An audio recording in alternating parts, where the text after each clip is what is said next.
Madres buscadoras, feminismos, defensores del territorio, comunidades autónomas. Radio Universidad de Guadalajara presenta el análisis crítico de la realidad de cada día. Cosa Pública 2.0 con Rubén Martín y Jesús Estrada. Comenzamos.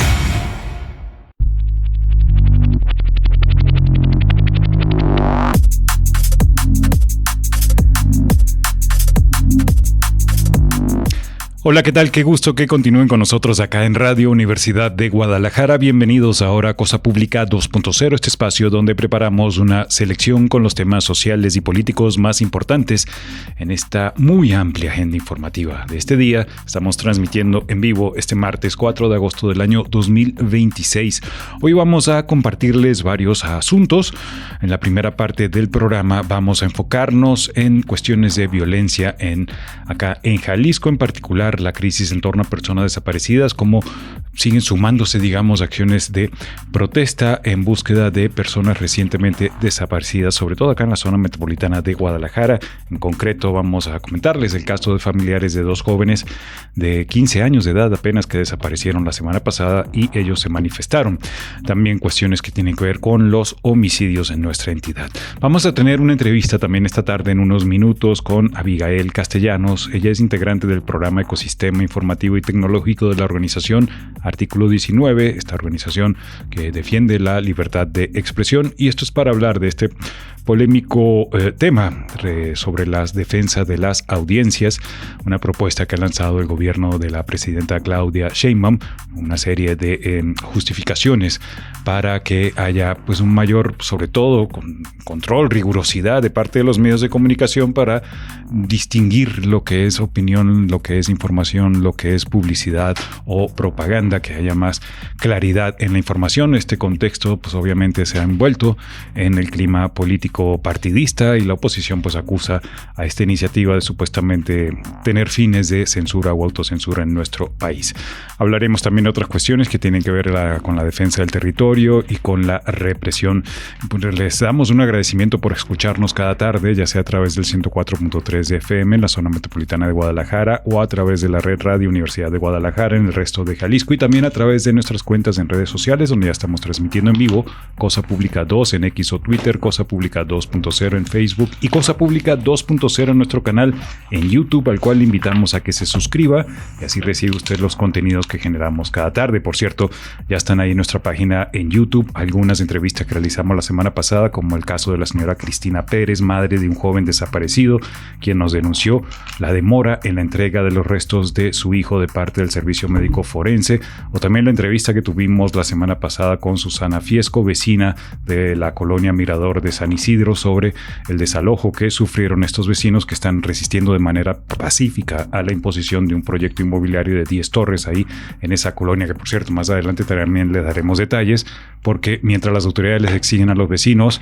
que se aguanten y que busquen diálogo, ya la maquinaria está devastando ese terreno que es defendido por los vecinos. Es el menú que tenemos en esta tarde. Antes de los detalles, saludo con mucho gusto a Rubén Martín acá en el micrófono. ¿Cómo está, Rubén? ¿Qué tal, Jesús Estrada? Un gusto saludar a todas las personas que nos escuchan, ya sea a través de la vía tradicional o a través de las distintas plataformas, nuestras redes sociales, ya las recordaba Jesús, y también en nuestra página de medios de la Universidad de Guadalajara. Vamos a arrancar con esta nota de los colegas de N+, y en esta nos cuentan que familiares y amigos de Héctor y Bruno bloquearon la avenida Adolf Horn para exigir su regreso. Los menores de 15 años desaparecieron juntos el 17 de julio en Lomas del Mirador, en el municipio de Tlajomulco. Lo último que supieron de ellos fue a través de un mensaje donde indicaron que estarían bien y que regresarían pronto. Sus familiares temen que estén realizando trabajos ilícitos relacionados con alguna célula criminal.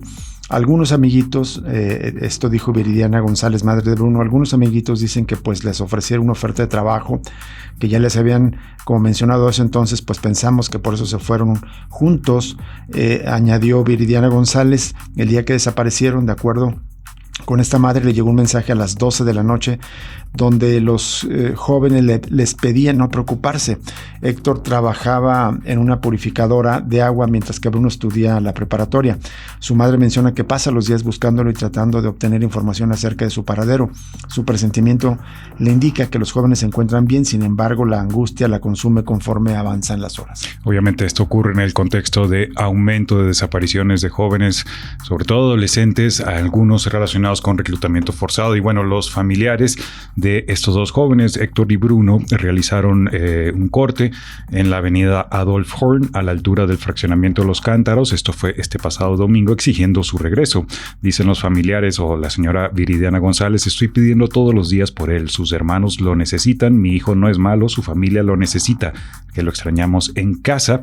Y por la desaparición de ambos jóvenes, la Comisión de Búsqueda de Jalisco ya emitió fichas en sus domicilios, con sus domicilios, nombres y señas particulares. Y tenemos una nota acerca de una movilización, acerca de un empresario inmobiliario que fue desaparecido en días recientes y una protesta en Casa Jalisco el día de ayer.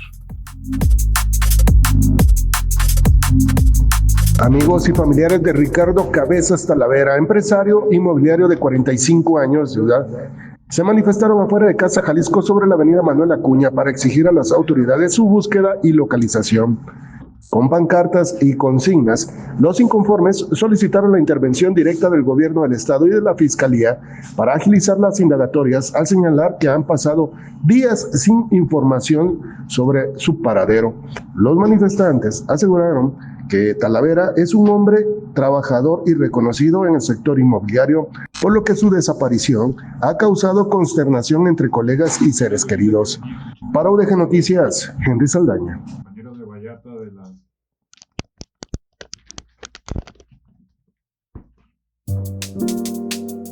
Seguimos en Cosa Pública 2.0, pues no cesan las movilizaciones de los familiares exigiendo la presentación, el regreso con vida de sus seres queridos que se encuentran desaparecidos. En más información, pero en otras geografías del país, representantes de colectivos de familiares de desaparecidos en Guerrero iniciaron una jornada de difusión y visibilización de víctimas de desaparición. En Jalisco, en la Sierra de Chilpancingo, realizan encuentros con vecinos y pega de fichas. La mañana del lunes, los representantes de colectivos como María Herrera de Chilpancingo y Guerrero No Más Desaparecidos arribaron a la comunidad de Amojileca, esto en el municipio de Chilpancingo, para comenzar con las actividades rumbo a la Brigada Nacional de Búsqueda que se realizará del 15 al 30 de octubre en la entidad.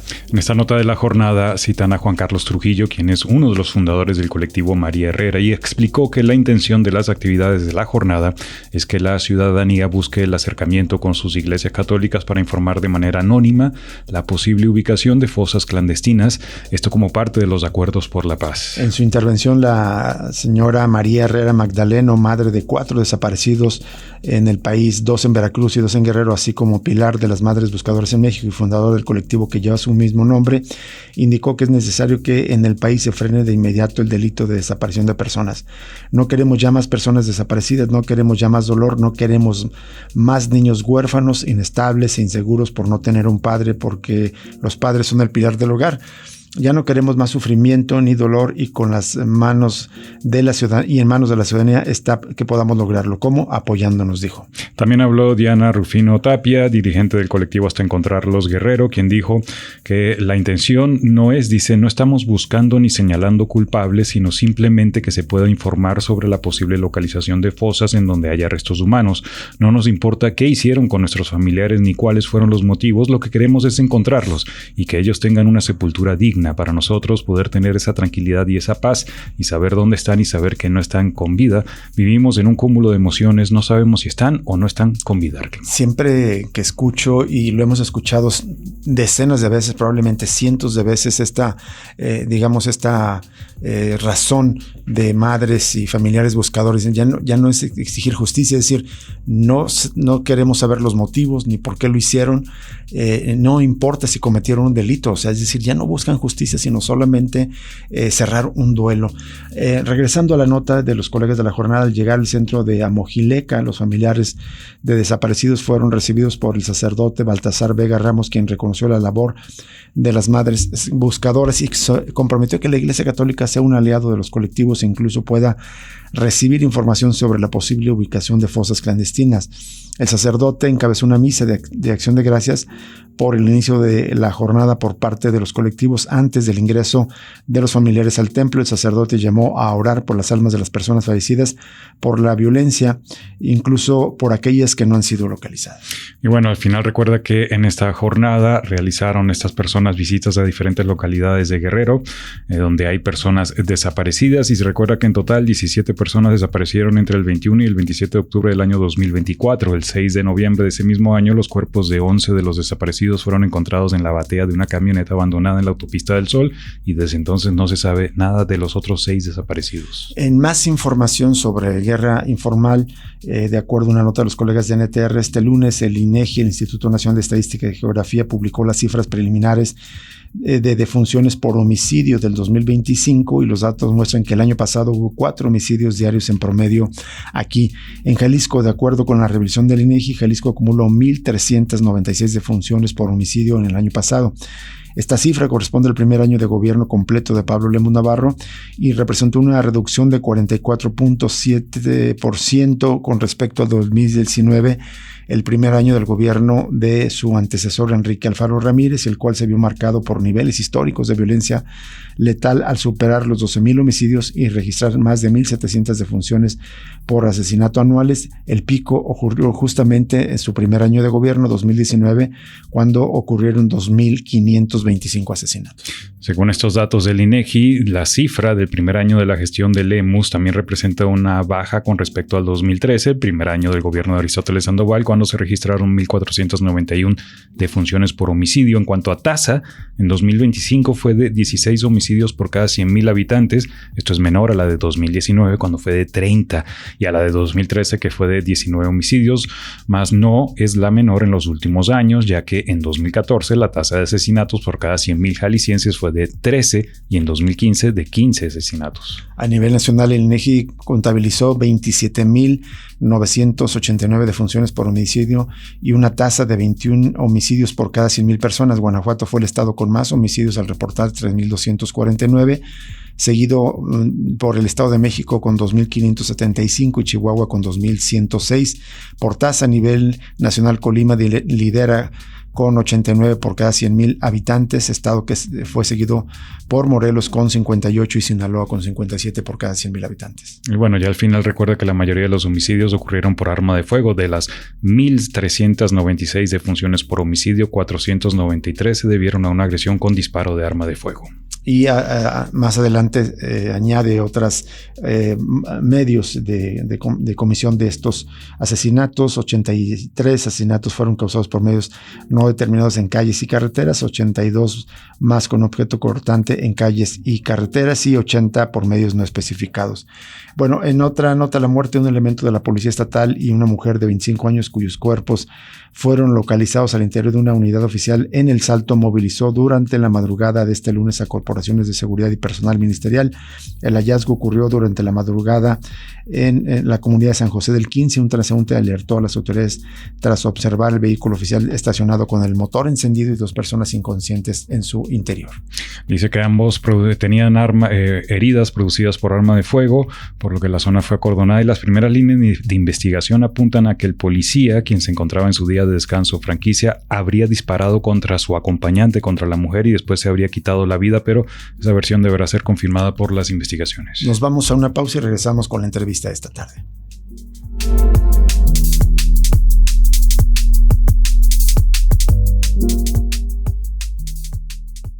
Cosa Pública 2.0. El análisis crítico de la realidad de cada día.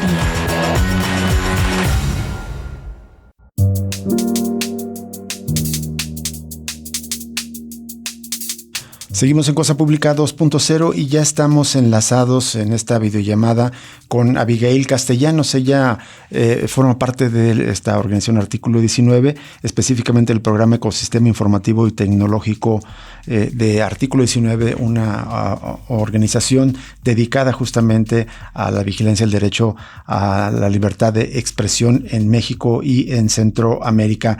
Abigail, muchas gracias por conversar para el auditorio de Radio Universidad de Guadalajara. Te saluda Rubén Martín. Hola Rubén, muchas gracias a ustedes por la invitación y un saludo a tu audiencia. Igualmente para ti, tenemos mucho interés en conversar contigo sobre esta propuesta que presenta el gobierno de la presidenta Claudia Sheinbaum acerca de esta, pues se ha dicho como regulación de audiencias, perdón, de los medios de información para el derecho de la audiencia, específicamente con una propuesta para que cada medio informativo tenga un auditor y que Defensor. Perdón, sí, y que también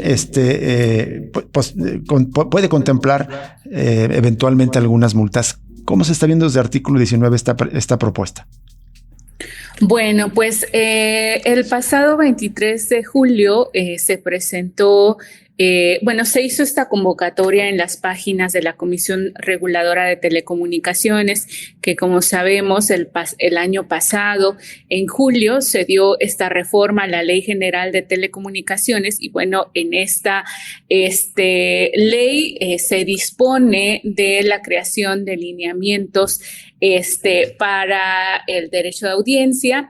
Y bueno, el pasado 23 de julio se difundieron estos lineamientos que ahorita están en consulta hasta el 21 de agosto y que, bueno, pues le tocará a la Comisión Reguladora de Telecomunicaciones llevar a cabo este proceso de consulta.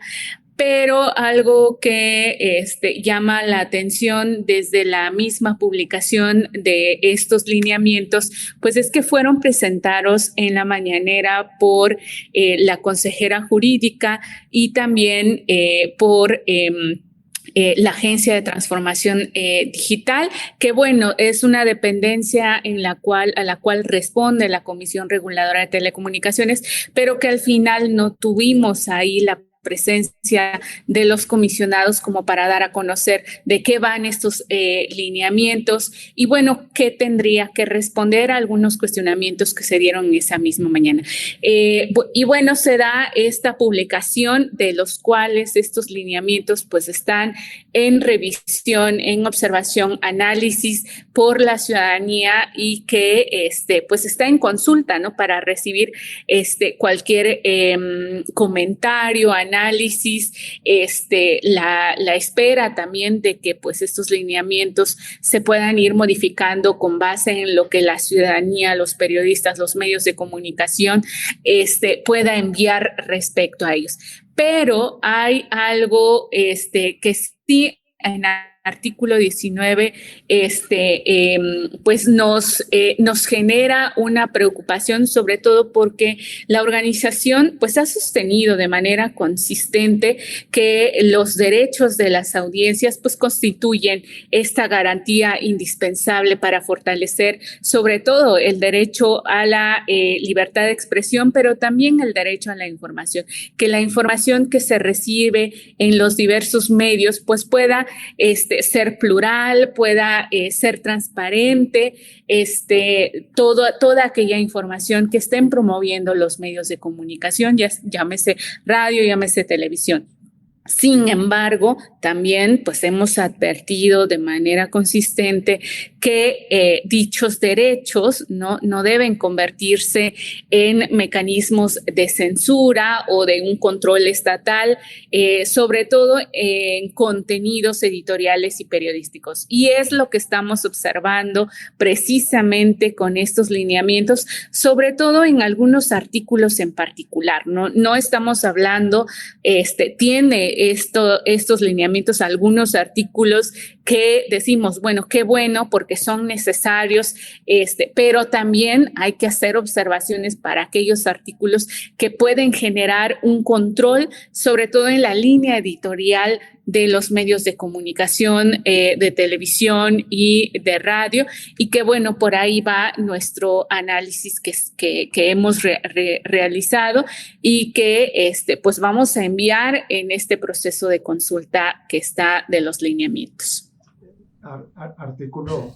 Artículo 19, sí participará entonces en esta consulta. ¿Nos puedes detallar las formas en las que está convocada esta consulta? ¿Cómo es posible participar en ella, Abigail? Sí, bueno, pues en la página de la Comisión Reguladora de Telecomunicaciones se establece ahí el proceso de consulta que van a recibir. Hay que registrarse para enviar nuestros comentarios a estos lineamientos que se tienen. Artículo 19 ya está haciendo la revisión de estos lineamientos artículo por artículo para enviar nuestras observaciones y poder, pues, esperar o esperando que estas observaciones y así como muchos otros que lleguen, pues en realidad se puedan tomar en cuenta y se puedan volver a revisar estos lineamientos antes de que pues puedan ponerse al público ya como unos lineamientos que puedan generar, que puedan estar ahí, que puedan ya determinar la forma en cómo debe conducirse los derechos de audiencia, ¿no? Sobre todo la protección de estos derechos de audiencia. Pero es importante comentar que, bueno, se ha dicho, sobre todo, que estos lineamientos no vienen a censurar los medios de comunicación, pero lo que hemos analizado desde artículo 19 es que sí, sobre todo en aquellos artículos y específicamente en los artículos 53, en los artículos 8, en el artículo 11 y en el artículo 12, que hay ahí la forma en la redacción, en cómo se establece. En el artículo 8 podemos ver ahí que lo que establece es que la información que se tiene que recibir o la audiencia, la información que tienen que recibir es que esa información debe ser veraz. Y ahí ese término es el que tendríamos que estar revisando, sobre todo porque verás en qué sentido, ¿no? Verás en el sentido de que sea verdadero, sea falso, o en qué sentido se está determinando qué información tiene veracidad o no la tiene.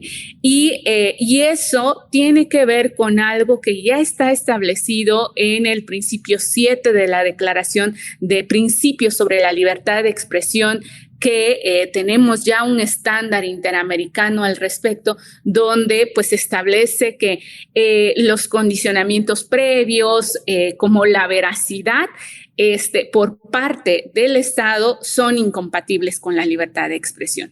Y esto, ¿por qué es importante recalcarlo? Porque justamente lo que no tenemos en estos momentos, sobre todo con la Comisión Reguladora de Telecomunicaciones, es que no tenemos una autonomía como si la teníamos anteriormente antes de que se diera toda esta reforma. Al final de cuentas, quien va a estar verificando la veracidad de la información, de la opinión que se pueda emitir, o la información que se pueda emitir en un espacio radiofónico o en un espacio de televisión, pues va a estar a cargo, ¿no? Esta revisión va a estar a cargo de la Comisión Reguladora de Telecomunicaciones, que al final de cuentas responde a la Agencia de Transformación Digital y al mismo tiempo la agencia responde al Ejecutivo. Esas cuestiones son las que sí tocan el tema de la autonomía, pero también del tema de la censura. Y otra de las cosas que es importante recalcar es que el artículo 12 prohíbe mencionar toda información histórica como si fuera actual.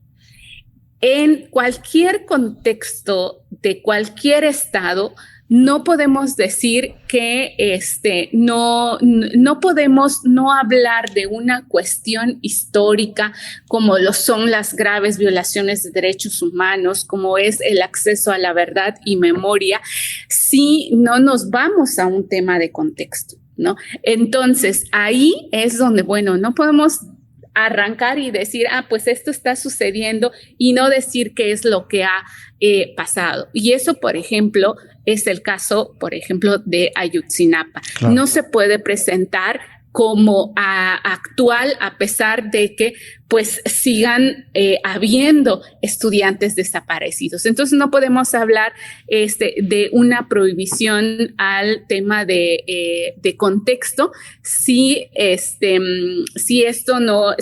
estos lineamientos se quedan como están, ¿no?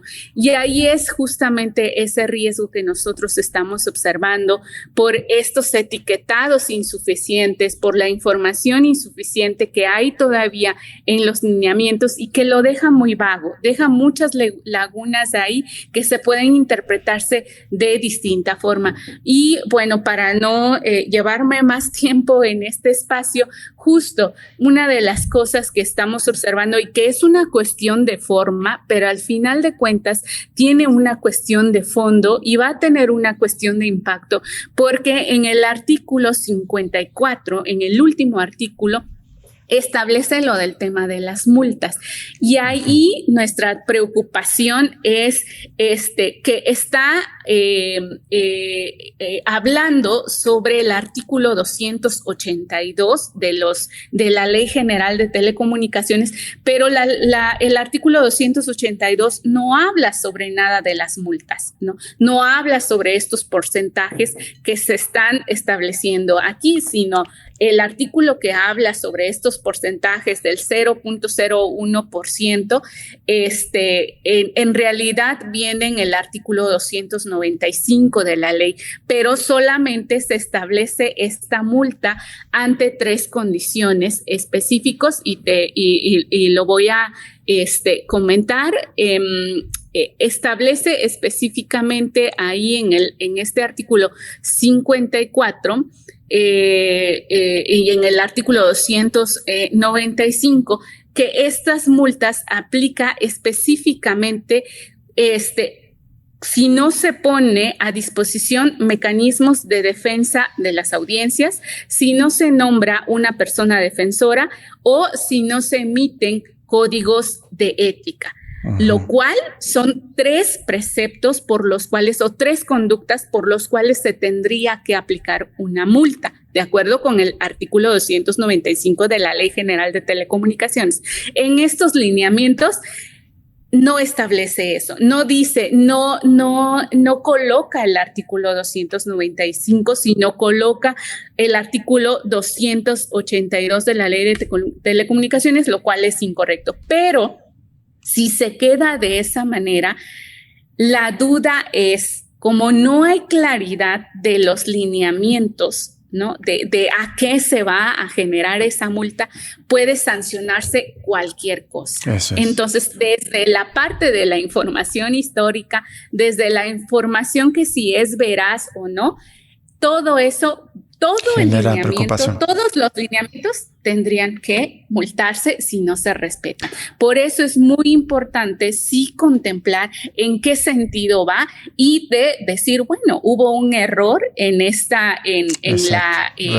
artículos que se están mencionando. Entonces estamos hablando del artículo 295 y dices, bueno, eso ya viene en la ley. Pero si tú estableces otros lineamientos que no están en la ley y sobre todo que terminan violando el artículo 6 y 7 de la Constitución, entonces se está sobrepasando los límites, los lineamientos que deberían de responder a un mandato constitucional o a una ley general. Esas son las cosas que preocupan, pero sobre todo ya en la aplicación. Si al medio, por ejemplo, en este caso, nosotros estamos hablando de un tema que puede generar una incomodidad y que una persona puede decir, no, esto genera esto no es información verdadera, es información falsa.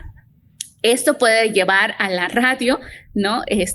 Por ejemplo, que estemos hablando de eso en estos momentos y que una persona después diga, no, esa información es incorrecta. ¿Qué puede suceder ahí? Que puede generar una multa para el concesionario o para el programa. Y eso, ¿qué es lo que va a tener como consecuencia? Que después ya no se vaya a querer hablar de estos temas. Y eso lleva a un tema de autocensura que no tendría que estar sucediendo, que no tendría que estarse dando, porque entonces ya estamos violentando la misma Constitución y también lo que tenemos en los estándares interamericanos, todo lo que ya se ha establecido en términos de libertad de expresión. ¿Qué tal, Abigail Castellanos? Te saluda Jesús Estrada. Buena tarde, un gusto escucharte. Hola, buenas tardes, Jesús. Quería preguntarte ahora, porque hoy la presidenta Claudia Sheinbaum y la consejera pues hablaron en la mañanera y ahí aseguraron hoy que la participación del gobierno solo se dará cuando haya incumplimiento de los lineamientos, en específico lo que mencionas, o sea, que los medios de comunicación no lleguen a publicar su código de ética, es algo que deberán hacer los propios medios, o si no designan a un defensor de las audiencias o si carece de un mecanismo efectivo de queja al que puedan recurrir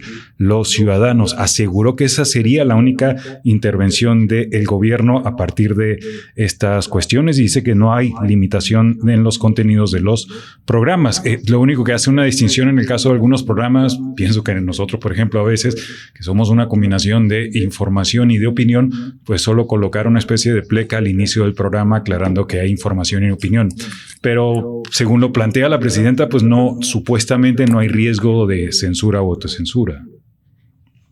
Sí, justo eso es a lo que comentaba hace un momento en cuanto a este artículo 54 y que pues llama al artículo 282 y que pues, es incorrecto y que justo es lo que en la mañanera la consejera jurídica comentaba, ¿no? Que solo sería en esos tres. Sin embargo, en los lineamientos dice otra cosa.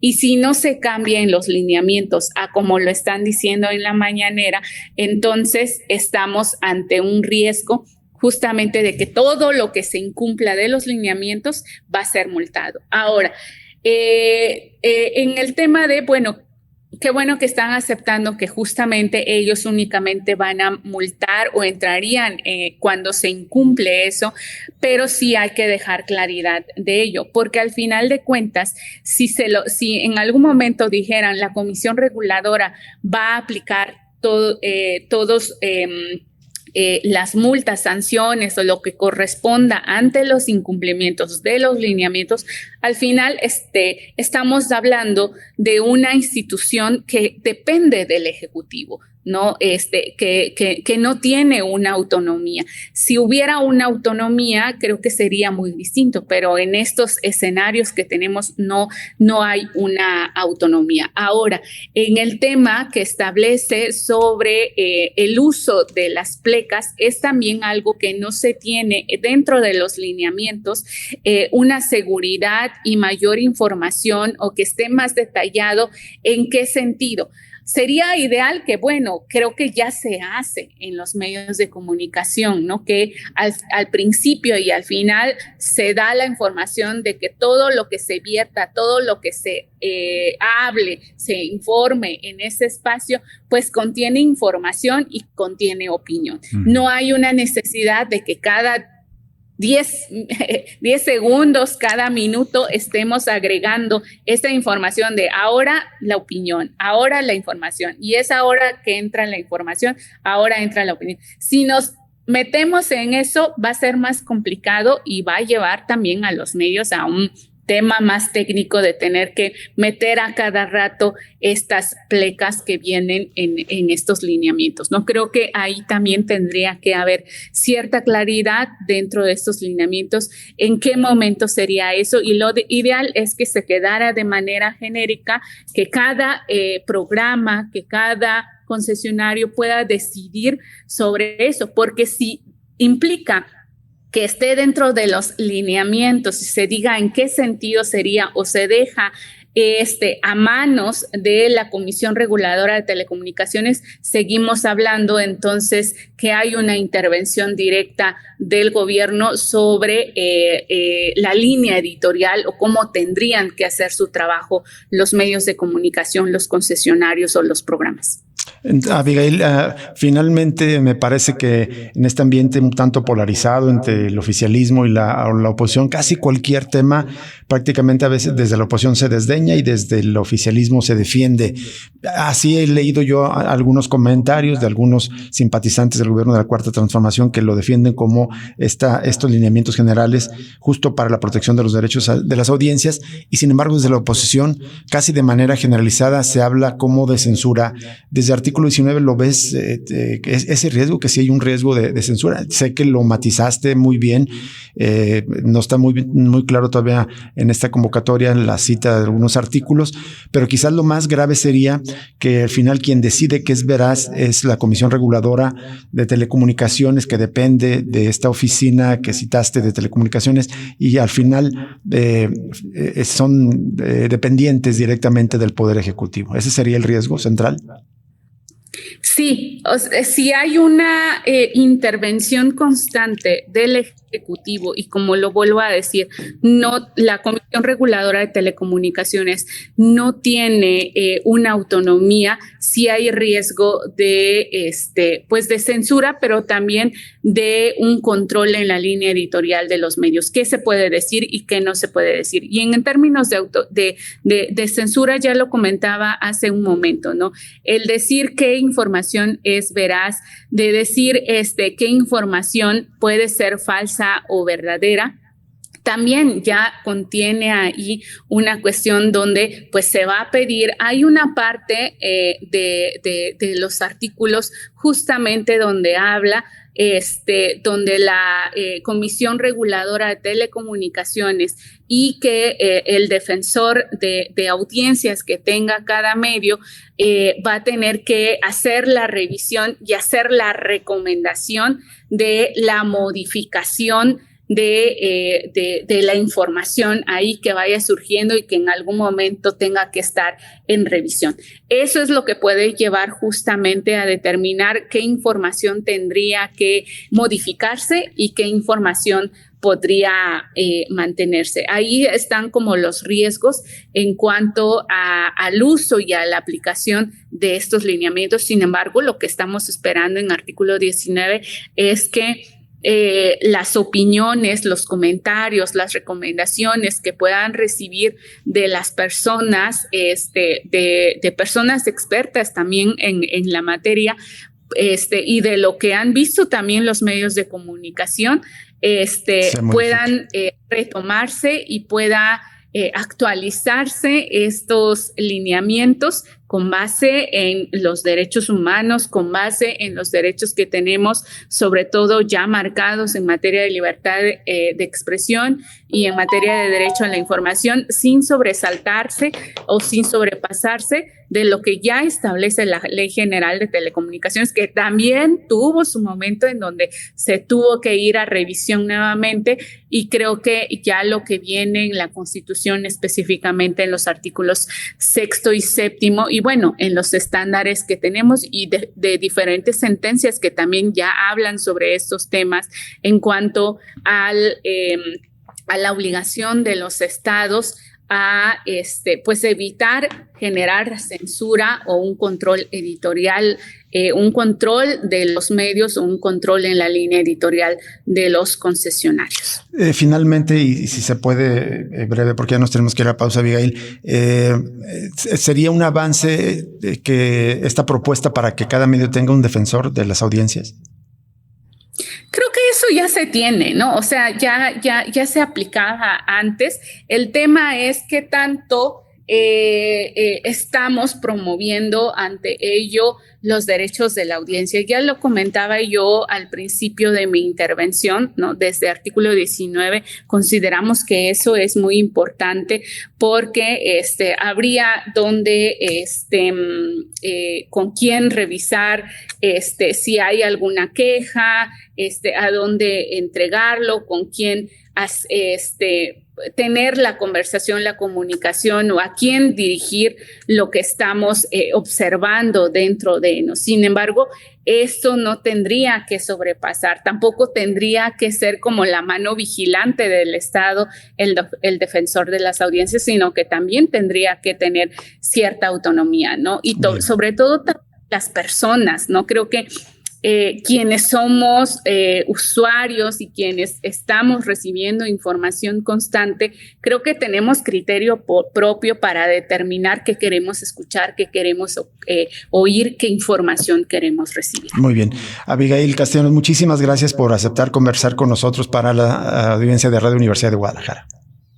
No, muchas gracias a ustedes por el espacio y un saludo a todos. Igualmente. Gracias. Abigail Castellanos, directora del programa de Ecosistema Informativo y Tecnológico de Artículo 19, esta organización que está justamente cumpliendo 20 años de trabajo aquí en México y dedicada tanto en México como en Centroamérica justo al tema del derecho de la libertad de expresión. Controvertido este tema, sí. Ya les vamos a compartir, por si le interesa, justo el documento donde vienen estas fechas de la convocatoria, que por cierto la convocatoria, esta consulta es del 27 de julio, es decir, ya empezó, hasta el 21 de agosto y les compartimos el documento completo de estos lineamientos por si gustan ahí echarse un clavado. Hay muchas cosas que... es un documento de 38 páginas. Creo que es urgente este tipo de discusiones que se está planteando de parte del gobierno y también las organizaciones, porque hay casos que son repugnantes, Rubén. Vamos a recordar algunos solamente que hemos tenido. Cuando el febrero negro acá, cuando hubo la captura del Mencho, de cómo se hizo viral una nota de que supuestamente narcoterroristas habían tomado el aeropuerto de Puerto Vallarta y el aeropuerto de Guadalajara, lo cual fue mentira, pero esa nota se difundió incluso en medios internacionales. No tienen, digamos, lamentablemente las informaciones falsas, a veces el desmentido la misma, digamos, difusión que tiene la misma nota falsa. O las otras veces que, por ejemplo, cuando hubo una supuesta entrevista a Monsiváis que inventó un reportero y que supuestamente Monsiváis reconocía que tuvo una relación sentimental con López Obrador, algo que fue desmentido después. O también las otras cuestiones, cuando el propio López Obrador dijo decenas de veces que México tenía un sistema de salud mejor que el de Dinamarca, que es falso completamente. O cuando hay cuestiones en duda, por ejemplo, que no se sabe si es propaganda o es publicidad para algún gobierno, como lo de recientemente el estudio de una firma privada que decía que Jalisco ya dejó de ser el primer lugar nacional en desaparición apenas la semana pasada. Está muy, sí, coincido contigo en eso, pero creo que va a ser muy controvertido finalmente si desde el propio gobierno se decide juzgar que es veraz y que no. Ahora, eso es lo que hay que ver, porque hasta donde lo dice el gobierno, si es solo obligarnos a tener un defensor de la audiencia, me parece lógico que todos los medios lo tengan, que no es correcto, no es cierto que todos lo tengan hasta ahora, y que haya un comité también de ética me parece importante. Sí. Ahora, el riesgo es lo que dice Abigail, si involucra una participación directa después de la comisión reguladora. Por cierto, los medios públicos de la Universidad de Guadalajara, Radio Universidad de Guadalajara, Canal 44, tenemos un defensor de la audiencia que está abierto para, si usted tiene alguna queja, algún comentario, está abierto para que usted le presente alguna duda y pueda intervenir. Nos vamos a una pausa y regresamos con más información en Cosa Pública 2.0.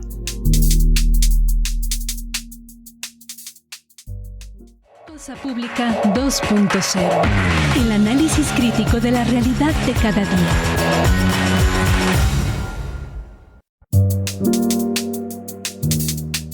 Seguimos en Cosa Pública 2.0 y vamos a más información en este tema que tiene que ver con la protesta de vecinos de la colonia Mirador de San Isidro en contra del despojo prácticamente de un área verde que está destinada para un parque público y que ahora la quieren destinar a un desarrollo inmobiliario, construir 10 torres de departamentos para policías estatales, con la única respuesta de que el Ayuntamiento de Zapopan turnó a la Subsecretaría de Asuntos del Interior su solicitud de diálogo. Vecinos de Mirador de San Isidro denunciaron trabajos de limpieza en el predio donde se proyecta el programa inmobiliario Legado. Mientras esperan la instalación de una mesa con autoridades, mantienen su manifestación pacífica y colocaron los nombres de las diputadas y diputados que votaron a favor de la donación del terreno para que los ciudadanos conozcan el sentido de su voto y exhortarlos a atender las inquietudes de sus habitantes. Una nota de los colegas de NT. Hay cuenta que los vecinos afirmaron que cuentan con videos donde aseguran se observa maquinaria dañando ramas de algunos árboles durante las labores. De hecho, han estado circulando varios de esos videos donde se ve la maquinaria impactando ahí las obras. La nota dice que mientras tanto ellos mantienen su manifestación pacífica sobre el camellón de la avenida Valle de San Isidro ahí frente al terreno. Además además de realizar guardias, cada tarde organiza mesas de trabajo y actividades comunitarias para fortalecer la organización vecinal mientras esperan una respuesta de las autoridades. De acuerdo con Juan Vecino, integrante del movimiento, la única respuesta formal que han recibido a la solicitud de diálogo presentada por la comunidad es la notificación de que el Ayuntamiento de Zapopan turnó el oficio a la Subsecretaría de Asuntos del Interior, sin que hasta el momento se haya fijado una fecha para instalar la mesa de trabajo.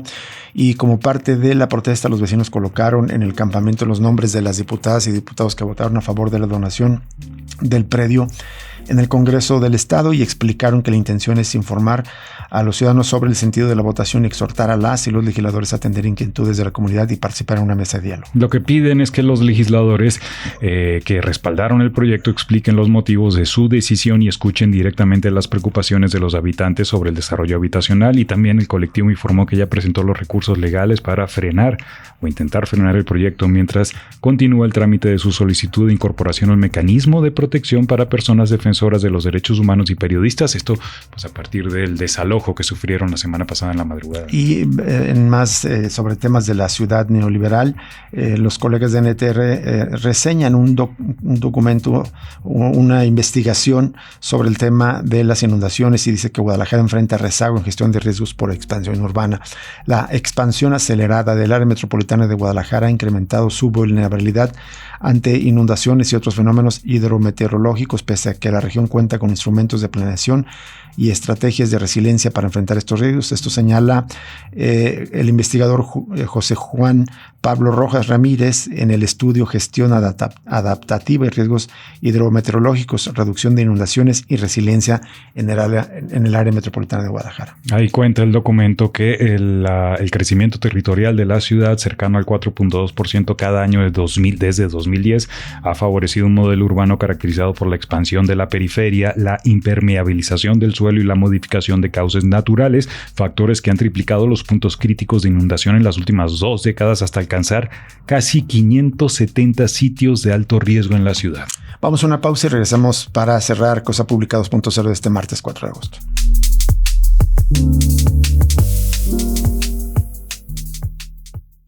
Cosa Pública 2.0. El análisis crítico de la realidad de cada día.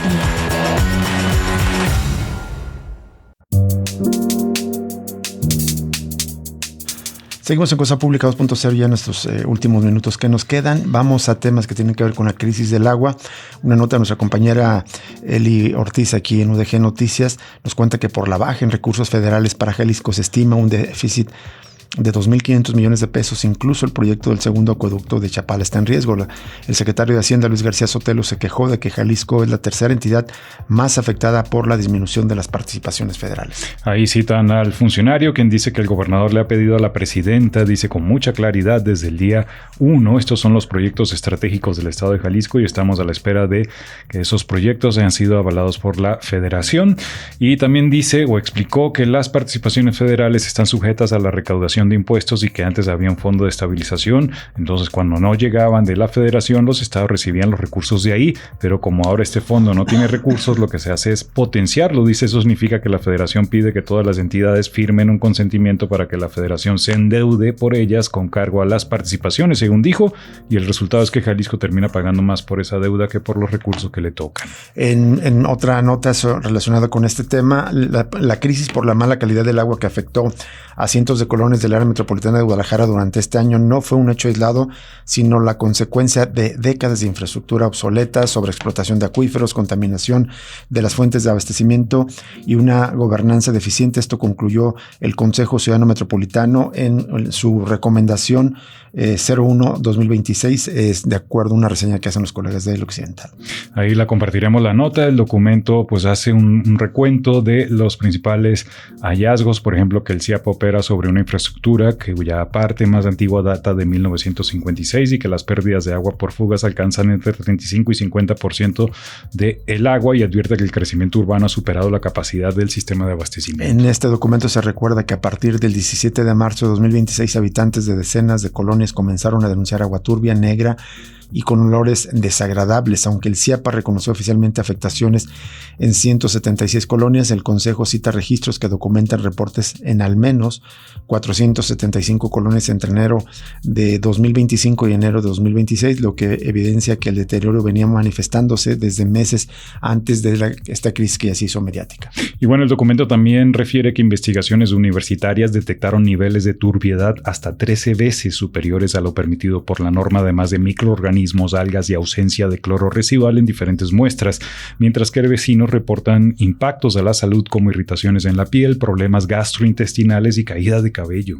Frente a este panorama, el Consejo Ciudadano Metropolitano emitió 11 recomendaciones dirigidas a la Junta de Coordinación Metropolitana y a las autoridades estatales. Entre ellas destacan el reconocimiento del acceso al agua como eje rector de todas las decisiones públicas.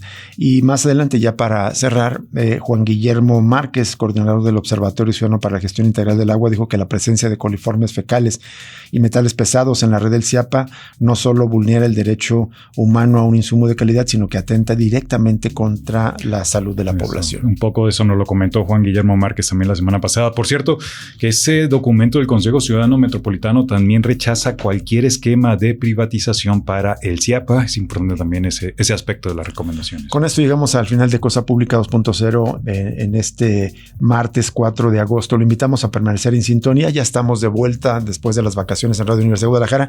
Ya están aquí de manera presencial nuestras compañeras Diana y Mercedes para llevarles el lugar común de cada martes, y lo invitamos a quedarse luego con el resto de la programación de Radio UDG. Gracias por acompañarnos y lo invitamos a que mañana nos acompañe nuevamente en otro análisis crítico de la realidad aquí en Cosa Pública 2.0.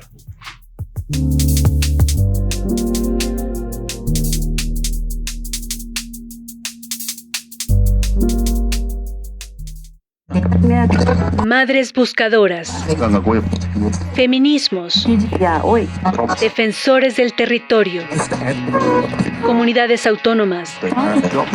Radio Universidad de Guadalajara presentó el análisis crítico de la realidad de cada día.